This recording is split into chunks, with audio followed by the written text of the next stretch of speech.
Depuis la nuit du 15 au 16 décembre 2020, Delphine Jobilal reste introuvable alors que le principal suspect, son époux, Sadiq Jobilal, est toujours maintenu en prison. Certains évoquent de nouvelles pistes. L'infirmière serait-elle vivante et à l'étranger? Le lundi 31 janvier, l'affaire Jobilal a été traitée par l'émission Appel à témoins.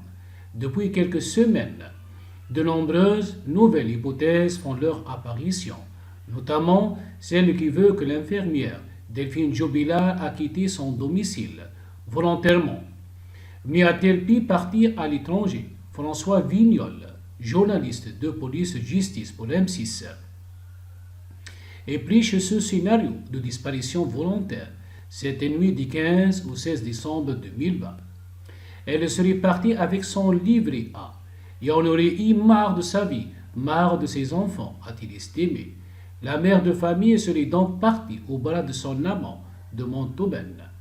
À l'étranger, elle serait partie à l'étranger en envoyant une carte postale, en disant tout va bien, a raconté le journaliste.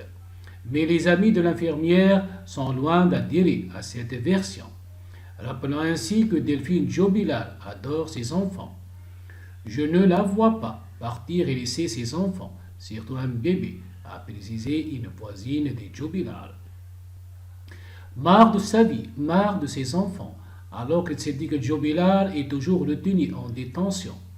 Principal suspect, toujours présumé innocent. Les enquêteurs continuent les fouilles. Ils scrutent ainsi chaque centimètre carré de plusieurs endroits, pouvant cacher le corps de la jeune infirmière. Après la fouille complète d'une ferme qui avait récemment été brûlée, puis d'un cimetière, les équipes examinent désormais un tout autre terrain. Il s'agit des abords d'un tout autre secteur situé à seulement 2 kilomètres du domicile familial. L'enquête continue.